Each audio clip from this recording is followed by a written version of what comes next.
So, with a crazy week in AI in terms of news, let's take a look at the stories that you might have missed. Now, one of the things that I think most people did miss, and even I missed this, was this crazy technology. So, there's this new AI software from Halu AI, and essentially, this is absolutely incredible. So, you can see here that this is a new text to video software, but the prompt and the video that comes out of it is absolutely incredible. So it says an over the shoulder shot of a woman close up. At first she is laughing, then she becomes sad, then she starts to cry, and then she covers her face with her hand. Now, I think this example is absolutely insane because this shows us exactly the kind of quality in terms of AI. Like, I mean, that's just wild. Like, she's laughing, and then we see that her emotion changes and she actually looks really sad and she puts her hands in her head. I mean, this is absolutely insane because I'm not sure if they upgraded the model or whatnot, but this model wasn't as good as it is now when I last tested the model. So this is a video model, which is text to video, which is rather fascinating because not only is this video doing the rounds on social media in terms of how realistic it is, we also have this video on Reddit that's actually showcasing just how good this tool is. Now, I do want to state that I think the best thing that this model does do is that this model actually does clips at the current rate. Now, you might be thinking, what do you mean at the current rate? Well, currently, for some reason, a lot of these text to video models, when they output videos, they're usually in slow motion. And this is largely one of the first times that I've seen an AI model actually use, the normal speed. And it's kind of weird, but it adds to the level of realism that we do see from these clips. And I do have to say, when I've been looking at these clips on social media, I truly don't think it's going to be that long before we get full-fledged AI movies and AI TV shows.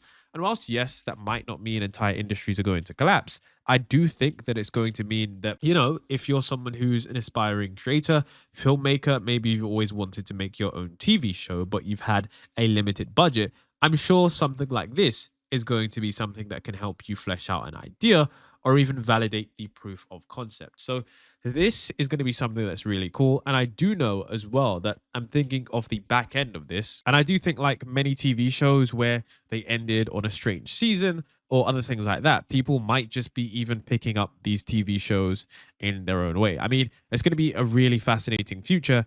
And I think this is one of the pieces of technology where we can really start to see that, the future is going to be super uncanny and many industries are going to be ripe for disruption, which is fascinating to say the least. Now, there was also this information regarding the reflection 70B model. Now, if you aren't familiar with the 70B model, I do want to cover this quickly because I did make a video about that model. And essentially, in that video, they basically state that we fine-tuned a version of Llama 3.1, 70 billion parameters, to basically have chain of thought combined with reasoning steps, and it basically smashes everything.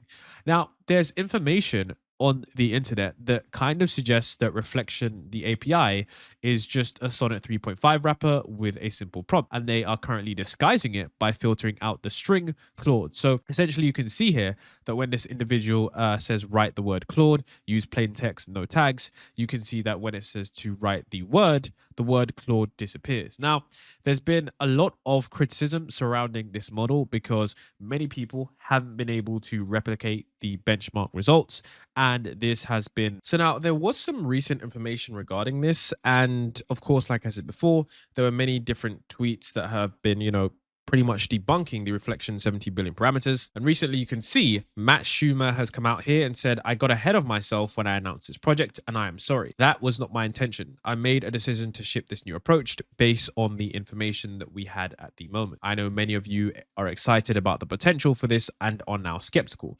Nobody is more excited about the potential for this approach than I am. For the moment, we have a team working tirelessly to understand what happened, and we'll determine how to proceed once we get to the bottom of it.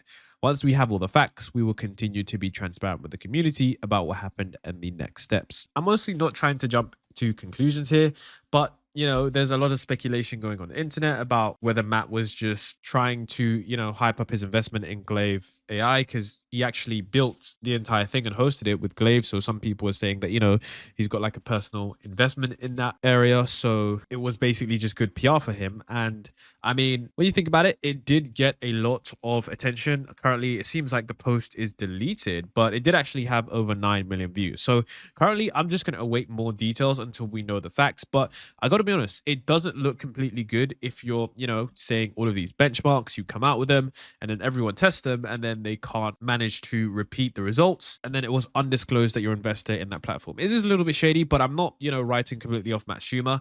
I'm just waiting for more information regarding the story because, they do say here that, at no point was I running any models from other providers as the API. And these guys basically are saying, that there's a lot of work to do. So, I mean, it will be interesting to see how the full situation pans out. But I will say that, your reputation is something that, you have to try and maintain.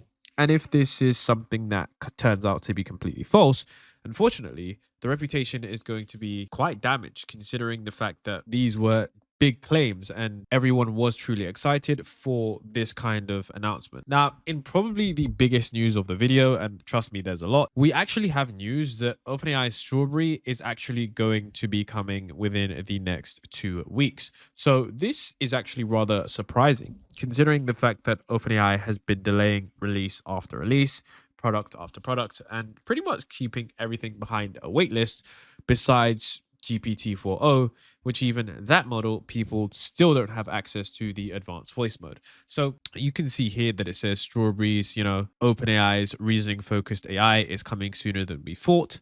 OpenAI plans to release Strawberry as part of its ChatGPT service in the next 2 weeks. Earlier than the original fall timeline we had recently reported, said people who have tested out the model. Release timelines are always subject to change, of course, but we have a few other new details about the product. We should explain that while Strawberry is a part of ChatGPT, it's a standalone offering. So that is going to be rather interesting because it seems that it's going to be kind of like this separate service that you can use. And I'm wondering if it's going to be included in the subscription. So you can see right here, it says exactly how it will be offered is unclear. One option is for Strawberry to be included in the drop-down of menu of AI models customers can pick from to power ChatGPT, and it's quite different to the regular service with some advantages and shortcomings. Of course, what differentiates Strawberry from other conventional AI is in its ability to think before responding. But rather than immediately answering a query, the thinking model, the thinking stage usually lasts 10 to 20 seconds. So I think this is going to be not a revolutionary change, but a rather interesting element of the model because we're going to get a model that's potentially, well, largely going to be much smarter, but people are going to have to wait a lot longer for their responses. Now, I do wonder if this is going to be capped in terms of the output token context length, like if this model is going to be able to code certain things, or if this model is going to be able to predict certain things. Because when you think about the kinds of reasoning that we're going to be using a Strawberry kind of model for, it's going to be things that involve many different variables and many different scenarios. So I think the main thing that I'm going to be most excited about with regards to this model, the one that takes 10 to 20 seconds, which when you think about it, compared to how long current models take to respond, that is quite the eternity in AI time. So that's going to be rather fascinating to see if that's going to be something that can truly have incredible intelligence compared to other models. And it says, but there are other key differences. For one thing, the initial version will only be able to take in and produce text, not images, which means it isn't yet multimodal in the way that other OpenAI models are. And as most large language models released today are multimodal, this seems to be a noticeable shortcoming. And the decision to release it text only could reflect the pressure OpenAI is feeling to release products as it faces more competition. Now, I do know that this is quite true because allegedly there is going to be some other models being released from other top frontier labs within the next 2 to 3 months as we manage to close out the year. People are starting to realize that OpenAI is a behemoth, but it's a giant that can be beaten with many different methods and strategies. And we've all seen recently how Claude 3.5 Sonnet has taken the reins in terms of the model that people use for their most intelligent query. So you can see it also talks about pricing. Strawberry is likely to be priced differently than OpenAI's chatbot, which has free and subscription pricing tiers. We know exactly how Strawberry will be priced, but it will likely have rate limits restricting users to some maximum number of messages per hour, with the potential for a higher price tier that's faster to respond, according to another person with knowledge of the product. So essentially, it looks like once again, like GPT-4 when it was released, we might be limited to, just 25 messages every 3 hours, or maybe every few hours or so, we are extremely rate limited. Now, this is something that does happen quite a lot. And I think that these companies should actually start to have higher tiers for people that just want to use these models based on the costs proportional to their chat. Like, I know that there are so many people that would actually rather than having rate limits just allow people to purchase tokens and then just continue their conversation. So it will be interesting to see if they do incorporate something like that. And I think one of the most important things that we're going to see is, of course, the pricing. So we do know that yes, it's going to be higher price, but one of the most important things I'm looking at is how much higher will it be priced at? Because what this is going to give us an insight to is to how expensive frontier intelligence is going to be in the future. Because if we see that this model is maybe only double or maybe even triple, and it's like 10x the performance, then we're going to see exactly how price scales with intelligence. The reason this is going to be so fascinating is because we know that the price of intelligence has continually started to drop, and I'm wondering if these companies are going to simply go in the other way, considering the fact that we're starting to get to the point where these costs are starting to mount up to quite a lot. Now, we can also see here that what's going to be fascinating is that it says that we would also expect paying ChatGPT customers to have access to Strawberry first before it's released to bigger free tier users.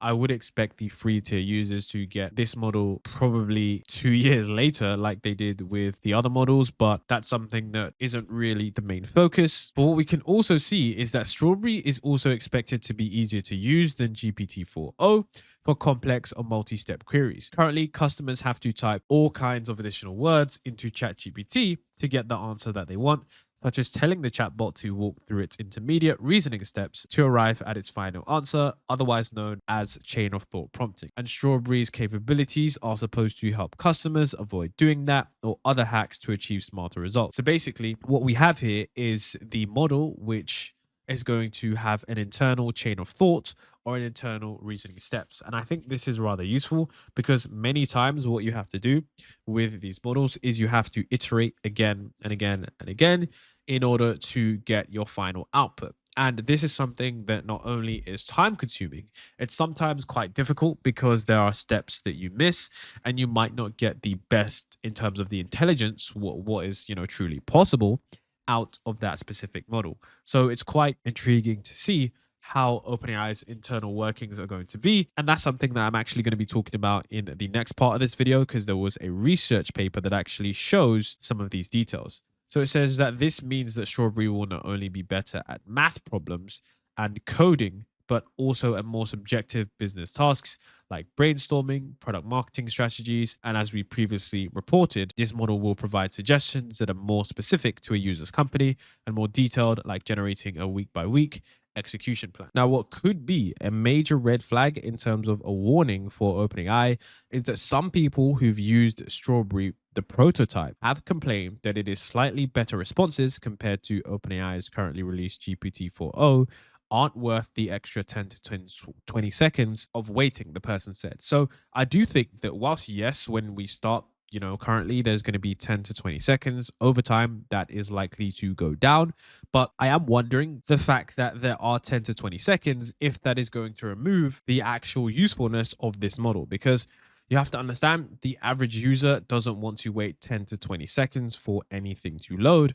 But I do think that what OpenAI might have a real success at is marketing this Strawberry product as some kind of not god tier intelligence, but higher level intelligence. So people are truly waiting for the responses because they need reliability and they need creativity as well as the ability to perform complex math problems and of course the ability to actually perform better on coding. Now, I know most people are talking about reasoning and this and that, but the main thing that I'm going to be looking at is to see if this new Strawberry model can actually code better than Claude 3.5 Sonnet, as there is a single person I've spoken to that doesn't use Claude 3.5 Sonnet for their coding project. So what that does mean is that likely within the next 2 to 3 weeks, which is a very short time, we could be getting a new state-of-the-art model that people could use that is going to be better than Claude 3.5 Sonnet in terms of coding.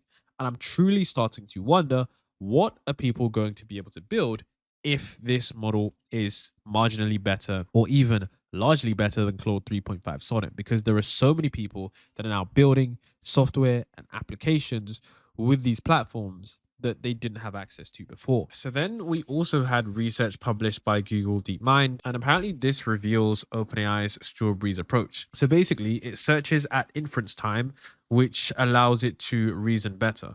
So it says test time compute can be used to outperform a 14 times larger model. Now, basically, what they're talking about here is that if you give a model time to think, the model's ability to respond in a way that is better, just improved on an insane level. Like you can see, test time compute can be used to outperform a 14 times larger model. So it does seem like this is the approach that OpenAI is currently using in order to get better reasoning at their models. And like I said before, it seems like we are now favoring reasoning over speed because, of course, you would rather a correct answer more than an answer that is just extremely fast. Now, we do know that, for future models, it's likely that this trend will continue, that the frontier of intelligence will always likely be slower than the current level of intelligence, which is available to individuals for free, because we've largely figured out how those models works. And there are open source versions and, much smaller distilled versions. So I think that if we're always looking into the future, these models are always going to take a little bit longer to respond, because it seems like as well what they're going to be doing is searching over a large space of possibilities. So it seems like we're truly moving towards that stage where we're going to get models that are truly a lot more reliable and a lot more intelligent. Now, the legendary Jimmy Apples has said some recent predictions that give us a insight to the timeline of future model releases.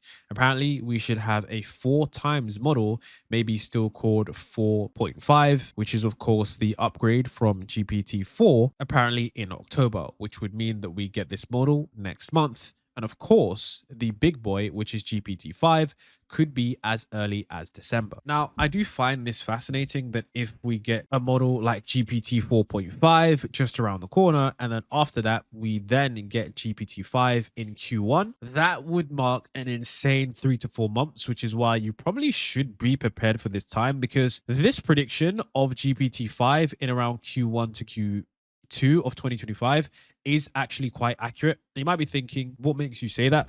Well, a while back, like a really long time ago, and I say a really long time ago, it was only probably a year ago, when GPT-4 was released, I actually looked at the timelines and then I gave a prediction based on that, which I'm going to show you guys now. And I probably should have included, Q1 dates or Q2 dates, but essentially this was the timeline. So of course, GPT-5 did actually finish training earlier, 2024. So we know that GPT-5 is actually quite likely to be early 2025 or even possibly in December. Now, I do think that GPT-5 might actually be released as early as December, but I think it actually hinges on whether or not the other labs can actually manage to produce a model that is somewhat better than what these current models have. So right now, we're still experiencing the fact that we don't have access to Gemini 2, Claude 3.5 Opus, and those are the 2 models that are expected to dethrone OpenAI. So my big prediction here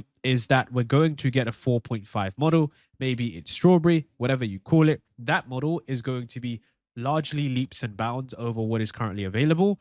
And then when the other frontier labs release their models like Gemini 2, Claude 3.5 Opus, OpenAI is probably looking to maintain their lead with the further GPT-5 rather than just offering a standalone version like the Strawberry model. So it would be seeming that we're going to be getting 3 frontier model releases over the next 3 to 4 months. Of course, I could be wrong. It's just pure speculation, but that seems rather likely considering the fact that OpenAI doesn't currently hold the lead in terms of state-of-the-art models. Now, if you're wondering what Google's doing, Sergey Brin from Google is basically stating that Google are building out as much compute infrastructure as quickly as they can because there doesn't seem to be a limit on demand. For us, we're kind of building out compute as quickly as we can, and we just have a huge amount of demand. I mean, for example, our cloud customers just want a huge amount of TPUs, GPUs, you name it.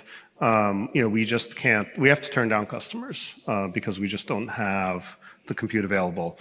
And we use it internally to train our own models, to serve our own models, and so forth. So I think there are very good reasons that companies are currently building out compute at a fast pace. I just don't know that I would look at the training trends and extrapolate 3 orders of magnitude ahead just blindly from where we are today. But the enterprise demand is out there. I mean, they want to do lots of other things. For example, running inference on all these AI models, applying them to all these new applications. There doesn't seem to be a limit right now.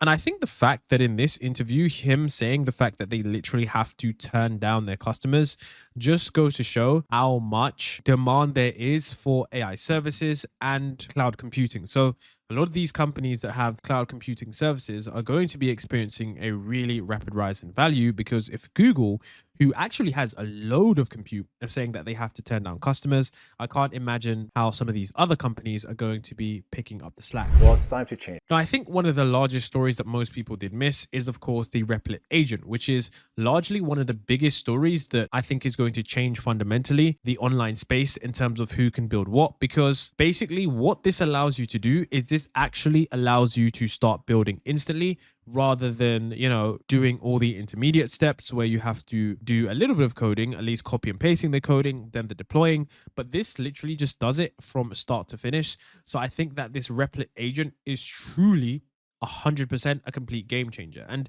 I think as these things start to, get better, as the models start to increase their capabilities, as the intermediate steps start to become more coherent and reliable, I think people are going to literally be able to build things with a click of a button.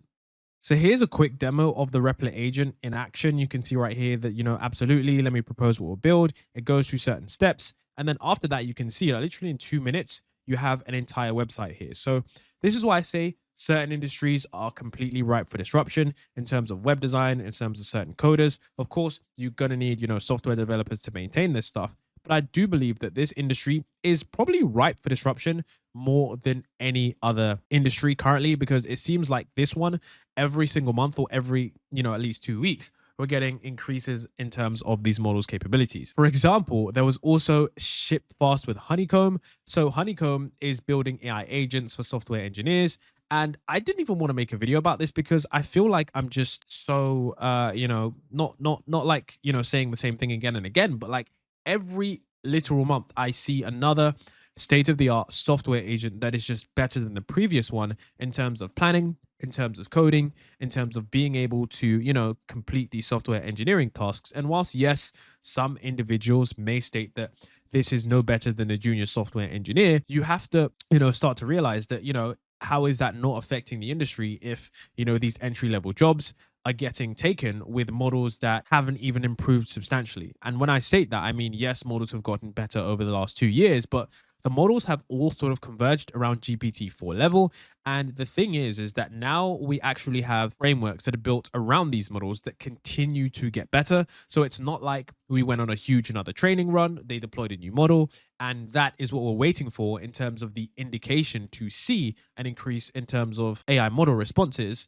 We're actually seeing an increase in terms of these software AI agents just through sheer frameworks, which is remarkable because it, leads us to believe that once we get, other models, that the kinds of jumps we're going to see are going to be absolutely incredible. So there's so much stuff going on. I think the next few months are probably going to be the most intense for AI because not only are there going to be increases, but I think it's going to set the tone in terms of the expectations for what future models are going to hold.